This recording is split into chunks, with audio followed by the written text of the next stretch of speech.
யார் அல்லாஹ்வின் அச்சத்தால் அழுகின்ற கண்ணீர் துளிகளை வைத்திருக்கின்றார்களோ அவர்களை அல்லாஹ் நேசிக்கிறான். சுப்ஹானல்லாஹ்.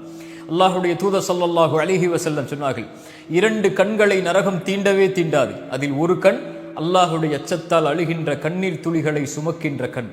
அல்லாஹ்வுடைய தூதர் ஸல்லல்லாஹு அலைஹி வஸல்லம் மேலும் சொன்னார்கள், அல்லாஹ் நரகத்தை தடை செய்கிறான் அல்லாஹ்வின் அச்சத்தால் அழுகின்ற கண்ணீர் துளிகளை சுமக்கின்ற கண்களை உடையவர்களை.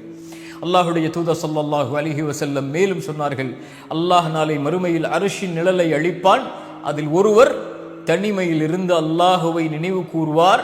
அல்லாஹுவை நினைவு கூறும் காரணத்தால் அவருடைய கண்கள் கண்ணீரை ஒடிக்கும். இந்த நபருக்கு அல்லாஹ் நாளை மறுமையில் அர்ஷின் நிழலை அளிப்பான் என்று அல்லாஹ்வுடைய தூதர் ஸல்லல்லாஹு அலைஹி வஸல்லம் அவர்கள் சொன்னார்கள். எம்மில் உலக காரியங்களுக்காக அழுதவர்கள் எம்மில் உண்டு. உறவுகளை பிரிந்ததற்காக அழுதவர்கள் எம்மில் உண்டு. செல்வத்தை தொலைத்ததற்காக, நோய்க்காக, இன்னும் வாழ்வில் ஏற்படக்கூடிய உலக காரியங்களின் சிரமங்களுக்காக அழுதவர்கள் எம்மில் உண்டு. அல்லாஹுடைய அச்சத்தால், அல்லாஹுடைய பயத்தால், அல்லாஹுவின் நினைவால் அழுதவர்கள் எம்மில் உண்டா? என் வாழ்வில், உங்களுடைய வாழ்வில் இந்த கேள்வியை கேளுங்கள். எம்முடைய கடைசி கண்ணீர் அல்லாஹுடைய அச்சத்தால் எப்போது? அல்லாஹ் முஃமின்களுடைய இறை நம்பிக்கையாளர்கள் என்று அல்லாஹ் அழைக்கின்றானே குர்ஆனிலே, நாம் அந்த கூட்டத்தில் உள்ளவர்கள் என்று எண்ணிக்கொண்டிருக்கிறோமா இல்லையா? அந்த தன்மையை அல்லாஹ் சொல்லுகிறான், இதா துக்கிரல்லாஹு வஜிலத் குலூபுஹும். அவர்களுக்கு முன்னால் அல்லாஹுடைய பெயர் உச்சரிக்கப்பட்டால் அவர்களுடைய உள்ளங்கள் எல்லாம் அஞ்சி நடுங்கிவிடும். அவர்களுக்கு முன்னால் குர்ஆனுடைய வசனங்கள் ஓதி காமிக்கப்பட்டால் ஈமான் அதிகரிக்கும். அல்லாஹ் முஃமின்களுடைய தன்மையை சொல்கிறான். அவர்களுக்கு முன்னால் குர்ஆனுடைய வசனங்கள் ஓதி காமிக்கப்பட்டால் அழுதவர்களாக சுஜூதில் விழுந்து விடுவார்கள். அந்த அழுகை அவர்களுக்கு ஈமானை அதிகரிக்கும் என்று. எம்மில் அல்லாஹ்வின் அச்சத்தால் அழுதவர்கள் உண்டா? மறுமையின் பயத்தால் அழுதவர்கள் உண்டா? மரணத்தின் நினைவால் அழுதவர்கள் உண்டா? குர்ஆனுடைய வசனத்தை ஓதி அழுதவர்கள் எம்மில் உண்டா? என்றைக்காவது குர்ஆன் நம்முடைய கண்களில் இருந்து கண்ணீரை வர வைத்திருக்கிறதா? இந்த தன்மைகள் எல்லாம் இல்லை என்றால் உறுதிப்படுத்திக் கொள்ளுங்கள், உங்களுடைய உள்ளம் செத்து விட்டது என்றோ, உயிரில்லாமல் உலக ஆசைகளில் வாழ்ந்து கொண்டிருக்கிறது. ஈமானை கொண்டு உயிர்ப்பித்து விடுங்கள், நீங்கள் உயிரற்ற மனிதர்களாக ஆகுவதற்கு முன்னால். அல்லாஹுடைய தூதர் ஸல்லல்லாஹு அலைஹி வஸல்லமுடைய வாழ்க்கையை கவனியுங்கள். அப்துல்லா இப்னு மஸ்ஊதை அழைத்தார்கள். அப்துல்லா இப்னு மஸ்ஊத், குர்ஆனுடைய இந்த சூராவை எனக்கு ஊதி காட்டுங்கள். அப்துல்லா இப்னு மஸ்ஊத் சொன்னார்கள், யா ரசூலல்லாஹ், உங்கள் மீதுதானே குர்ஆன் இறக்கப்பட்டது, நான் எப்படி ஓதி காமிக்க முடியும்?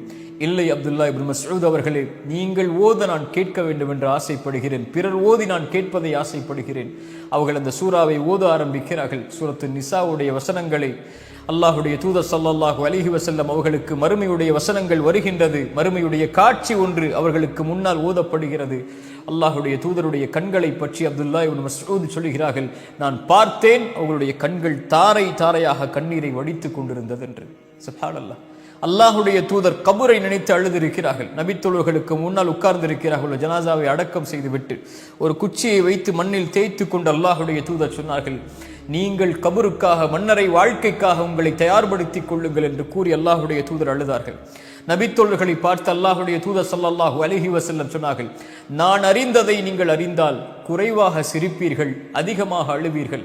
இந்த ஒரு வார்த்தை தான் அத்துணை நபித்தோழர்களுடைய தலையும் சாய்ந்தது கீழே. தலைகளை தாழ்த்தியவர்களாக தாரை தாரையாக கண்ணீரை வடித்துக் கொண்டிருந்தார்கள் நபித்தோழர்கள். அவர்களுக்கு முன்னால் இத்தகில்லா, அல்லாஹுவை அஞ்சிக் கொள்ளுங்கள் என்ற ஒரு வார்த்தை சொல்லப்பட்டால் போதும். உரையல்ல, 1 மணி நேர அறிவுரைகள் அல்ல. இத்தகில்லா, அல்லாஹுவை பயந்து கொள்ளுங்கள் தோழர்களே என்று சொல்லப்பட்டால் தலைகளை தாழ்த்தி தாரை தாரையாக அழுவார்கள். இத்தகுன்னார், நரகத்தை பயந்து கொள்ளுங்கள், இத்தகுன்னார், நரகத்தை பயந்து கொள்ளுங்கள், இத்தகுன்னார், நரகத்தை பயந்து கொள்ளுங்கள் என்று சொல்லப்பட்டால் தாரை தாரையாக அவர்களுடைய கண்களில் இருந்து கண்ணீர் வடிந்தோடும். அல்லாஹுடைய அச்சத்தால், அல்லாஹுடைய பயத்தால். நபிமார்கள், அல்லாஹுடைய தூதர், அவர்களுடைய தோழர்கள், அவர்களை பின்பற்றியவர்கள், இவர்கள் எல்லோரும் அல்லாஹுடைய அச்சத்தால் இந்த பூமியில் அழுதிருக்கிறார்கள். அல்லாஹுவை அஞ்சுகிறோம், அல்லாஹுவை பயப்படுகிறோம், அல்லாஹுவை நம்பிக்கை கொண்டிருக்கிறோம், அல்லாஹுவை நேசிக்கிறோம், நாளை மறுமையை நம்புகிறோம், மறுமையின் விசாரணையை நம்புகிறோம், கபருடைய வாழ்வை நம்புகிறோம், கபருடைய விசாரணையை நம்புகிறோம், அரிஷின் நிழலை நம்புகிறோம், சிராத்துடைய பாலத்தை நம்புகிறோம், தராசை நம்புகிறோம், நரகத்தை நம்புகிறோம், சொர்க்கத்தை நம்புகிறோம் என்று கூறக்கூடிய நாம் என்றைக்காவது அல்லாஹுடைய அச்சத்தால் அழுதிருக்கிறோமா? அல்லாஹுடைய பயத்தால் அழுதிருக்கிறோமா? எம் பாவங்களை எண்ணி அழுதிருக்கிறோமா? எம்